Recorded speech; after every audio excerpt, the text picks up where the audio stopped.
यहाँ पर स्टार्ट करेंगे practice set 2.1। Practice set 2.1 start करने से पहले थिंग यू शुड नो, कुछ चीजें हैं जो आपको पता होनी चाहिए, ठीक है। इक्वल सेट क्या होता है? इक्वल सेट की डेफिनेशन मैंने बताई थी, ये हमारे तरीके से कार्डिनैलिटी भी सेम और दिखने में भी सेम, ये बताया था। कार्डिनैलिटी भी सेम मतलब नंबर ऑफ एलिमेंट जो रहेंगे वो सेम होने चाहिए, और दिखने में भी सेम मतलब वो दोनों सेट के अंदर एग्जैक्टली सेम एलिमेंट आएंगे। अगर मान लेते हैं सेट ए है एंड सेट बी है, ये दो सेट को आप इक्वल कब बोलोगे?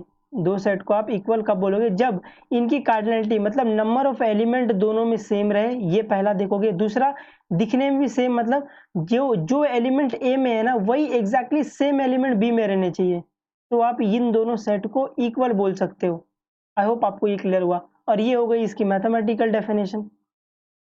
To sets A and B are said to be equal, दो सेट ए और बी को आप इक्वल कब बोलोगे? जब if every element in the set A is in set B, A का हर एक एलिमेंट कहाँ हो बेटा? सेट बी में। And every element of set B is in set A, B का सारा एलिमेंट ए में हो, तो आप दो सेट को इक्वल बोल सकते हो। जैसे ये मान लेते हैं सेट ए सेट बी है, ये दो सेट को आप इक्वल कब बोलोगे? जब ए का हर एक एलिमेंट कहाँ प्रेजेंट हो बेटा? ए का हर एक एलिमेंट बी में हो, एंड बी का हर एक एलिमेंट कहाँ हो बेटा? ए के अंदर हो,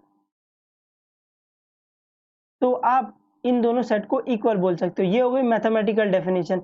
ए का हर एक एलिमेंट अगर बी के अंदर है एंड बी का हर एक एलिमेंट अगर ए के अंदर है, तो आप इन दोनों सेट को इक्वल बोल सकते हो। और याद रखने के लिए हमारा तरीका, कार्डिनैलिटी भी सेम और दिखने में भी सेम, दो सेट जिनकी कार्डिनैलिटी सेम आ रही है और वो दिख भी सेम रहे हैं, एग्जैक्टली सेम दिख रहे हैं, जो एलिमेंट ए के अंदर है वही एग्जैक्टली सेम एलिमेंट बी के अंदर है, तो आप दो सेट को इक्वल बोल सकते हो। आई होप आपको ये समझा। तो यहाँ से स्टार्ट करते हैं practice set 2.1। First question, decide which of the following sets are equal and which are not and justify your answer. आपको बताना है कि कौन से सेट इक्वल है या फिर कौन से सेट इक्वल नहीं है, एंड आपको जस्टिफाई करना, आपको आपके आंसर के पीछे रीजन देना है कि अगर इक्वल है तो आप क्यों बता रहे हो इक्वल है, और इक्वल नहीं है तो क्यों इक्वल नहीं, इसको बोलते हैं जस्टिफाई योर आंसर, ठीक है। तो यहाँ पर ए है, ये सेट बिल्डर फॉर्म में लिखा हुआ है, A is equal to curly bracket start किया एक्स सच दैट एक्स पर कंडीशन, यही है ना। ये एसआरके की स्टेटमेंट का फर्स्ट फॉर्म है जो मैंने आपको सिखाया था, एक्स एक्स पर कंडीशन। यहाँ पर इस सेट को पढ़ने का जो तरीका है वो आपको आना चाहिए कि ये सेट को पढ़ा कैसे जाता है ना। आंसर तो निकाल लोगे आप लोग, वो उसकी टेंशन नहीं रहेगी, बट ये सेट को आप किस तरीके से पढ़ रहे हो, क्योंकि जैसे जितने अच्छे से आप इस सेट को पढ़ोगे ना, उतने अच्छे से आप इसके एलिमेंट लिख पाओगे। तो ये क्या बोल रहा है, ए कोई एक सेट है जिसमें एक्स आ रहा है सच दैट एक्स पर ये कंडीशन है, ए में एक्स की वो वैल्यू आ रही है, सुनना ध्यान से, इसको कैसे पढ़ते हैं, ए में एक्स की वो वैल्यू आ रही है जो इस कंडीशन को सेटिस्फाई कर रही है। अपने पास एक्स क्या था? एक्स कोई एक खाली बॉक्स था, है ना, एक्स कोई एक खाली बॉक्स था। अभी एक्स में, है ना, इस ए में ये एक्स की वैल्यू आ रही है जो इस कंडीशन को सेटिस्फाई कर रही है, ये समझा। इसको ऐसे पढ़ते हैं, ए में एक्स की वो वैल्यू आ रही है जो इस कंडीशन को सेटिस्फाई कर रही है। आई होप आपको ये पढ़ने आ गया। बी क्या है? बी एक सेट है जिसमें एक्स सच दैट एक्स पर कंडीशन दी हुई है, बी में एक्स की वो वैल्यू आ रही है जो इस कंडीशन को सेटिस्फाई कर रही है। इसको पढ़ते हैं ऐसा है, तो बी में क्या आ रहा है, x such that x is the natural number, x क्या है, एक्स क्या है, नेचुरल नंबर से आ रहा है, and x is neither prime nor composite, ठीक है। सी क्या है, सी एक सेट है जिसमें एक्स आ रहा है such that x is belongs to natural number, मतलब एक्स क्या होगा, नेचुरल नंबर से आएगा, मतलब एक्स कौन कौन सी वैल्यू ले सकता है, एक्स नेचुरल नंबर से वैल्यू लेगा, नेचुरल नंबर मतलब 1 2 3 4 5 6 7 8 डॉट डॉट डॉट ऐसा ये नंबर। एंड जो दूसरी कंडीशन दी हुई है कि and x is less than 2, x natural number होगा लेस देन 2, तो इसको पढ़ते कैसा है, सी में एक्स की वो वैल्यू आ रही है जो नेचुरल नंबर हो और लेस देन 2 हो। आई होप आपको इस सेट को पढ़ने आ गया है ना, ये इंपॉर्टेंट है, आप सेट को पढ़ कैसा रहे हो, आंसर तो निकल जाएंगे, उसकी टेंशन नहीं है। तो सोल्यूशन, ए कोई सेट है, ए में एक्स की वो वैल्यू आ रही है जो इस कंडीशन को सेटिस्फाई करी, तो ये कंडीशन को सॉल्व कर लो, इसको सॉल्व करोगे तो आपको एक्स की वैल्यू 1 मिलेगी। आई होप आपको इसको सॉल्व करने आता है। यहाँ पर माइनस हो रहा है तो यहाँ पर जाके ये प्लस हो जाएगा, तो 3x इज इक्वल टू 3 हो जाएगा। आपको x की वैल्यू निकालनी है तो 3 को नीचे भेज दो क्योंकि यहाँ पे मल्टीप्लाई हो रहा है, x की वैल्यू 1 आ जाएगी। तो अभी x में क्या आ गया, x में 1 आ गया, तो a में क्या आ जाएगा, a में 1 आ जाएगा, क्योंकि a क्या आता है, एक सेट था जिसमें x की वो वैल्यू आ रही है जो इस कंडीशन को सेटिस्फाई कर रही है। तो मेरे को x में क्या मिला, 1 मिला, तो a में क्या आ जाएगा, 1 आ जाएगा। तो मुझे मिला सेट a में 1 है, ठीक है। वैसे b पढ़ेंगे, b क्या है, x such that x is the natural number. यहाँ से मेरे को पता चला x में जो वैल्यू आएगी वो नेचुरल नंबर से आएगी, ठीक है। बट दूसरी कंडीशन दी हुई है, x is neither prime nor composite. ऐसा नेचुरल नंबर जो कि प्राइम भी नहीं है और कंपोजिट भी नहीं है। तो हमको पता है here the 1 is the only number which is neither prime nor composite, है ना। 1 एक लौता ऐसा नेचुरल नंबर है जो प्राइम भी नहीं है, कंपोजिट भी नहीं है। आई होप आपको प्राइम नंबर पता है क्या होता है। प्राइम नंबर वो नंबर है जो सिर्फ दो लोगों की शादी में जाता है, एक एक की और एक खुद की। मतलब वो नंबर जो सिर्फ दो जन के टेबल में जाता है, एक 1 की और एक खुद के टेबल में जाता है। और कंपोजिट, है ना, इसका उल्टा है कंपोजिट। कंपोजिट नंबर वो नंबर है जो दो से ज्यादा लोगों की शादी में जाते हैं, मतलब दो से ज्यादा लोगों के टेबल में आते हैं। 1 के टेबल में तो आएगा, ये कंपोजिट नंबर जो रहेगा वो 1 के टेबल में आएगा, खुद के टेबल में आएगा, और आपको कोई ना कोई एक नंबर और मिल जाएगा जिसके टेबल में वो आएगा, ठीक है। ऐसा नेचुरल नंबर जो कि प्राइम भी ना हो, कंपोजिट भी ना हो, वो सिर्फ 1 है। तो x में क्या आ जाएगा, है ना, इसमें x में 1 आ जाएगा, ये बॉक्स ये नहीं लिखना है। तो यहाँ पर b में 1 आ जाएगा, ठीक है। c क्या है, c में x such that x is natural number and less than 2। c में x की वो वैल्यू आ रही है जो नेचुरल नंबर हो लेस देन 2। आपको पता है नेचुरल नंबर 1 2 3 ऐसा होता है, और नेचुरल नंबर लेस देन 2 क्या आएगा, 1 आएगा सिर्फ। तो c में 1 आ जाएगा। The element in the set a and b are identical. a और b और c में जो एलिमेंट है वो आइडेंटिकल है। आइडेंटिकल मतलब सेम है, तो इसलिए आप बोल सकते हो set a and b and c are equal set. यहाँ पे लिख लेना नीचे, set a b and c are equal set. I hope आपको ये समझा। आपको सिर्फ वो सेट पढ़ने आना चाहिए कि सेट को आप पढ़ किस तरह रहे हो। जितने अच्छे तरीके से आप सेट को पढ़ोगे और जितने अच्छे तरीके से उसका पढ़ के उसका मीनिंग निकालोगे, उतने अच्छे से आपको उसके एलिमेंट लिखने आएंगे। Question number 2, decide whether the set A and set B are the equal and give the reason for your answer. आपको बताना है सेट ए और सेट बी में से इक्वल है कि नहीं है। तो सेट ए में क्या है, इवन प्राइम नंबर। आई होप आपको इवन प्राइम नंबर पता है। इवन नंबर क्या होता है, वो number which is divisible by 2। Prime number क्या होता है, ये बताया मैंने अभी आपको। तो पहले इसमें दो कंडीशन हो रही है, एक तो नंबर इवन भी होना चाहिए, प्राइम भी होना चाहिए। तो पहले लिख लो इवन नंबर। इवन नंबर क्या होता है, 2 4 6 और 8। अभी डॉट डॉट डॉट, अभी इसमें से प्राइम नंबर कौन सा होता है, आपको पता है इसमें से प्राइम नंबर सिर्फ 2 होता है। तो इवन प्राइम नंबर क्या आएगा, सिर्फ 2 आएगा। तो ए इवन प्राइम नंबर है, तो ए में सिर्फ 2 आएगा। बी क्या है, B x such that x पर कंडीशन। बी में एक्स की वो वैल्यू आ रही है जो इस कंडीशन को सेटिस्फाई कर रही है, ठीक है। तो ये बी में एक्स की वो वैल्यू आ रही है जो इस कंडीशन को सेटिस्फाई कर रही है। तो इस कंडीशन को सॉल्व कर लो। तो 7x - 1 इज इक्वल टू 13। आपको x की वैल्यू निकालनी है तो इसको वहां भेजो, तो यहाँ पे ये माइनस है, वहां जाकर प्लस हो जाएगा। तो 7x इज इक्वल टू 14। तो x में क्या आ जाएगा, x में 2 आ जाएगा। तो यहाँ पर x में 2 आ गया। तो b में क्या आ रहा है, x की वो वैल्यू जो इस कंडीशन को सेटिस्फाई कर रही है। तो b में क्या आ गया, b में 2 आ गया। तो element in the set A and set B are identical बोलो या तो सेम बोलो, ठीक है। सेम है इसीलिए मैं बोल सकता हूँ set A and set B are equal. Set A equal to set B, ठीक है। नीचे लिखना है set A is equal to set B. अभी third question, which of the following set are empty set and the why. आपको बताना है कौन से सेट एम्प्टी है। एम्प्टी मतलब खाली, जिसके अंदर कुछ नहीं है, और आपको बताना है क्यों। Question number 1, A is equal to, A में क्या आ रहा है, ए सच दैट ए पर कंडीशन। यहाँ पर x is such that x पर कंडीशन ना लेकर यहाँ पे यहाँ पर ए ले लिया है। जिससे मैंने आपको बताया था ये बॉक्स होता है ना, ये बॉक्स का नाम कुछ भी दे सकते हो। यहाँ पर ये बॉक्स का नाम ए रख लिया है। तो ये सेट को पढ़ेंगे कैसा, ए में ए की वो वैल्यू आ रही है जो इस कंडीशन को सेटिस्फाई कर रही है। समझाइए, यहाँ पर एक्स की जगह सिर्फ ए आ गया, बाकी कुछ फर्क नहीं हुआ है। तो ए में ए की वो वैल्यू आ रही है जो इस कंडीशन को सेटिस्फाई करे। ये कंडीशन क्या है, ए नेचुरल नंबर होना चाहिए। यहां से मेरे को पता चला ए में क्या आएगा, 1 2 3 4 5 6 ऐसे नंबर्स आएंगे। और आगे दिया है smaller than 0, natural number smaller than 0। तो ऐसा कभी होगा कि नेचुरल नंबर स्मॉलर देन 0 आपको कुछ मिलेगा ए के अंदर, कुछ नहीं मिलेगा, क्योंकि नेचुरल नंबर 1 से स्टार्ट होता है। तो नेचुरल नंबर स्मॉलर देन 0 कोई नंबर नहीं आएगा। तो सोल्यूशन यहाँ पर ए खाली होगा, ए इज द एम्प्टी, ठीक है। बी में क्या आ रहा है, बी में b is equal to x such that x square is equal to 0। तो b में x की वो वैल्यू आ रही है जिसका स्क्वायर करने पे मुझे 0 मिल रहा है। तो आपको यहाँ पे चाहिए तो एक नोट लिख लो, इधर नोट लिख लो। Note if square of any number equal to 0, then that number is 0, then that number is 0।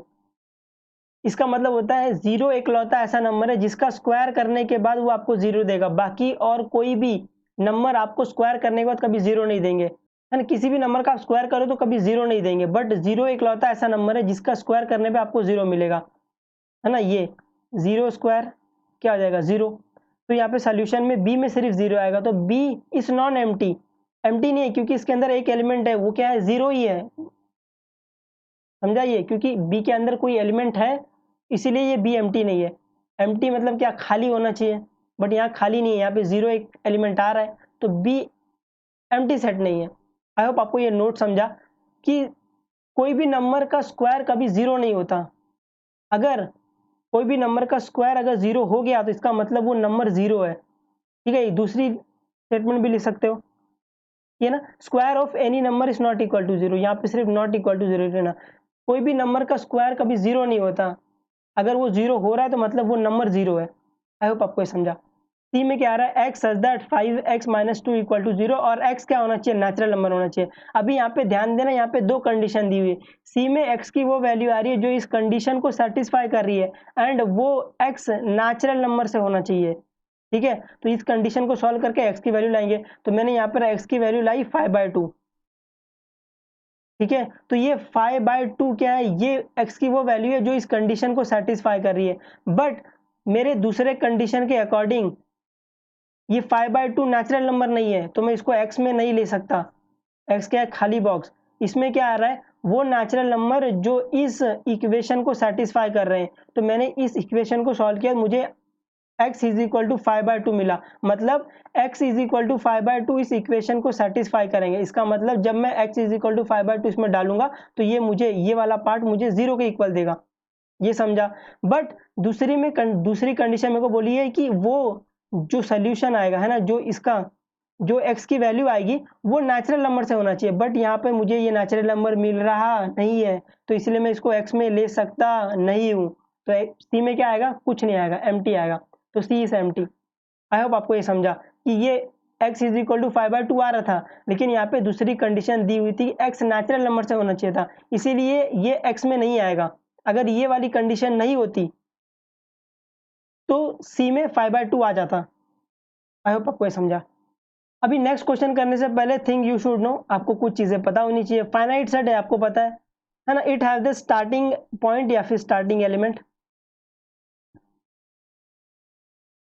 It have starting element and the ending element, ठीक है। आप किसी भी सेट को फाइनाइट का बोलते हो जब उस सेट के अंदर नंबर ऑफ एलिमेंट को आप काउंट कर पाओ। फाइनाइट मतलब जिस सेट के एलिमेंट को आप काउंट कर पाओ उसको आप फाइनाइट बोलते हो। और ये देखने के लिए हमारा तरीका, आप सेट को फाइनाइट तभी बोलोगे जब उसके पास स्टार्टिंग एलिमेंट हो एंड एंडिंग एलिमेंट हो। ये दूसरी definition, you can count the element, आप एलिमेंट को काउंट कर सकते हो। ये number of element in the set is limited and the countable, तो आप उस सेट को फाइनाइट सेट बोल सकते हो। इनफाइनाइट सेट इसका भाई, है ना, इनफाइनाइट सेट मतलब सेट के एलिमेंट आप कभी काउंट नहीं कर सकते। ये हमारी डेफिनेशन देखने के लिए, it do not have the starting element, ये पॉइंट की जगह एलिमेंट लिख लेना, it do not have starting element और एंडिंग एलिमेंट और both the element are not present, तो ऐसे सेट को आप इनफाइनाइट सेट बोल सकते हो। ये दूसरी, you can not count the element, है ना, आप उनके एलिमेंट को काउंट नहीं कर सकते, तो आप उस सेट को इनफाइनाइट सेट बोल दोगे। Number of element of the set is unlimited and uncountable, है ना, बहुत सारे एलिमेंट है जिनको आप काउंट नहीं कर सकते, इसलिए अनकाउंटेबल। आई होप आपको ये फाइनाइट और इनफाइनाइट का कॉन्सेप्ट समझा। और देखने के लिए अभी स्टार्टिंग में हमारा ये मेथड यूज करना, ये आपसे मैक्सिमम क्वेश्चन, है ना, हो जाएगा, आपको गलत नहीं करवाएगा।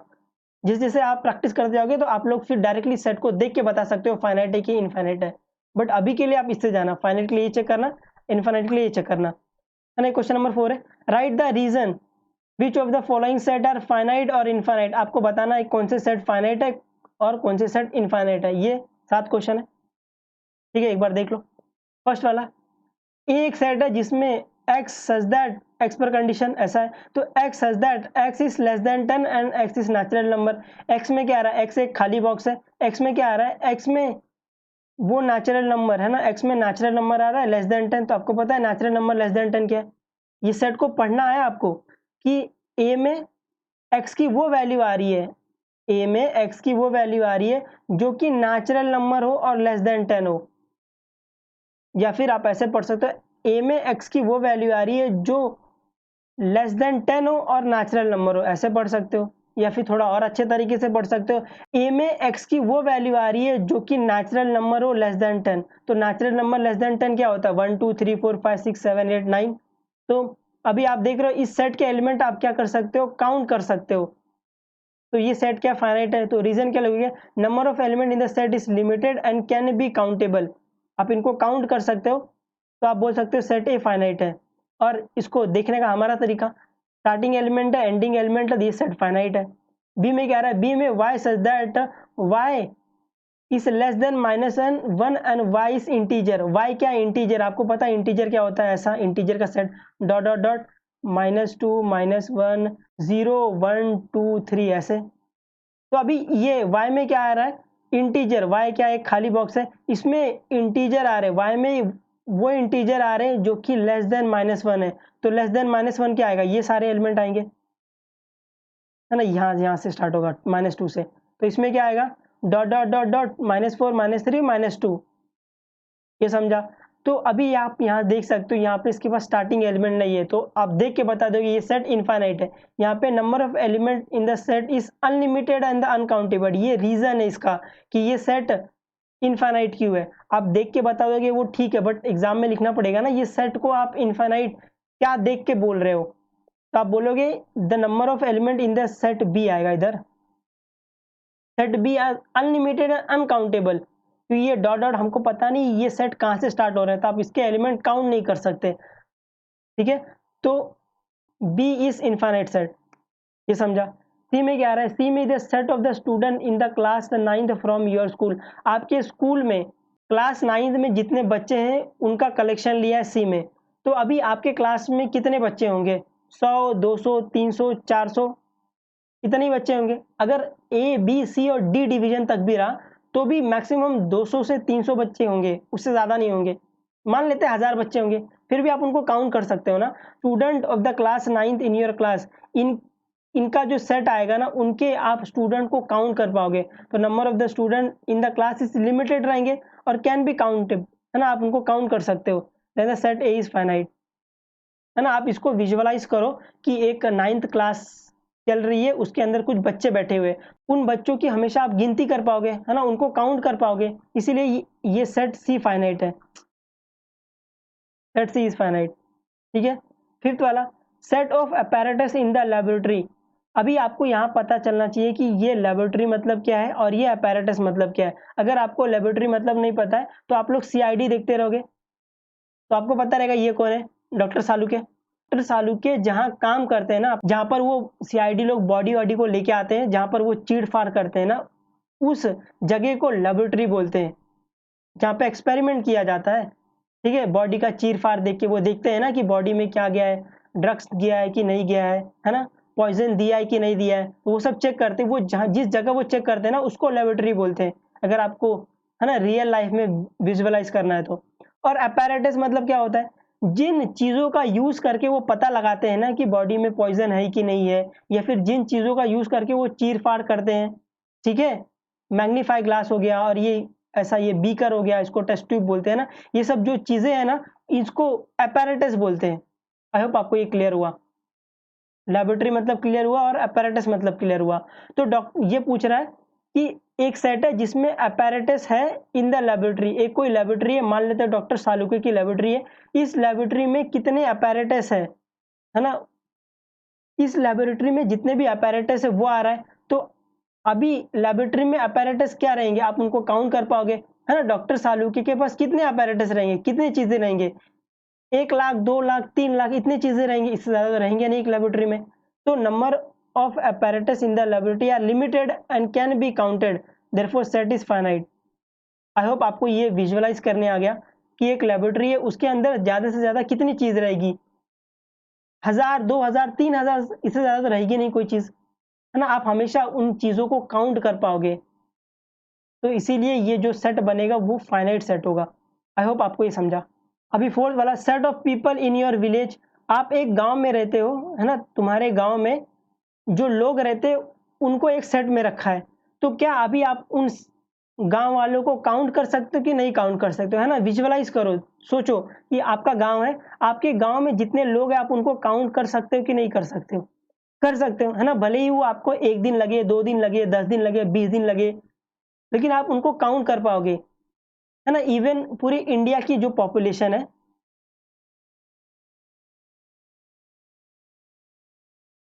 इंडिया में कितने लोग रहते हैं ये हमको पता है ना? हमेशा मोदी जी आके बोलते हैं ना, मेरे सवा सौ करोड़ देशवासियों। तो जब मोदी जी ने काउंट कर लिया तो आप तो काउंट ही कर सकते हो, वो भी एक विलेज की, है ना? जब मोदी जी ने पूरे के पूरे इंडिया के में कितने लोग रहते हैं उन्होंने काउंट कर लिया, तो आप तो एक विलेज में कितने लोग रहते हो वो काउंट ही कर सकते हो, है ना? हाँ। तो number of people in the village is limited and can B countable, therefore set is finite. लिखो इधर, कोई सेट नाम नहीं दिया तो set is finite, therefore set is finite set.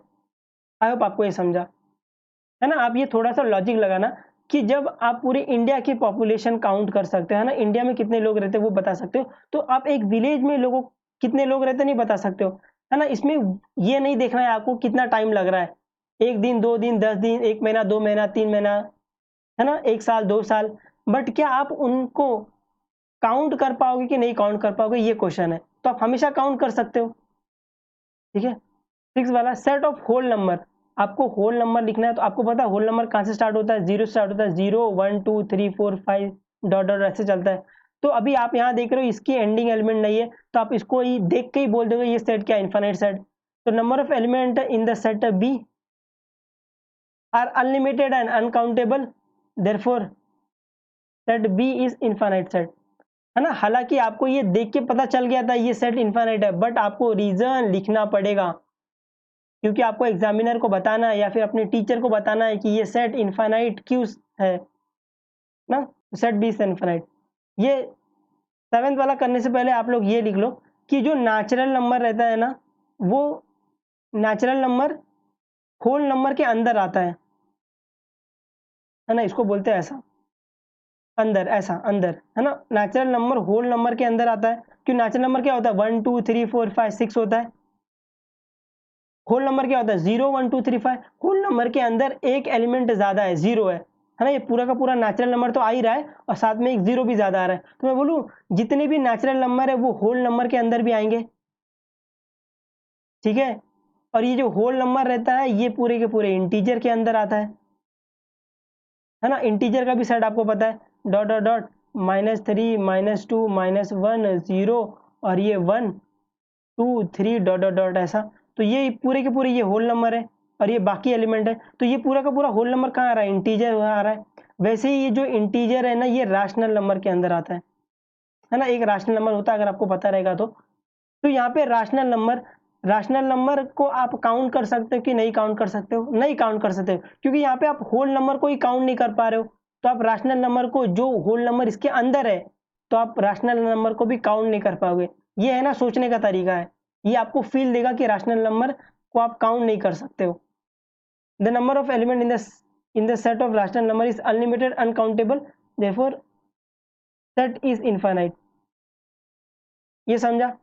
ये सिर्फ बताने का तरीका था कि होल नंबर है ना इसके अंदर आएगा, क्योंकि नेचुरल नंबर जब इसके अंदर है, होल नंबर इसके अंदर है, ये नेचुरल नंबर इंटीजर के अंदर भी है ना? ये देखो इधर, तो ये होल नंबर इस क्यू के अंदर भी है, क्योंकि ये आई इसके अंदर है, तो ये होल नंबर क्यू के अंदर भी होगा। और हमने अभी ऊपर देखा है कि होल नंबर के पास क्या होता है? होल नंबर का सेट क्या होता है? इनफाइनाइट सेट होता है। तो ये रैशनल नंबर का भी सेट इनफाइनाइट सेट होगा। आई होप आपको ये समझा।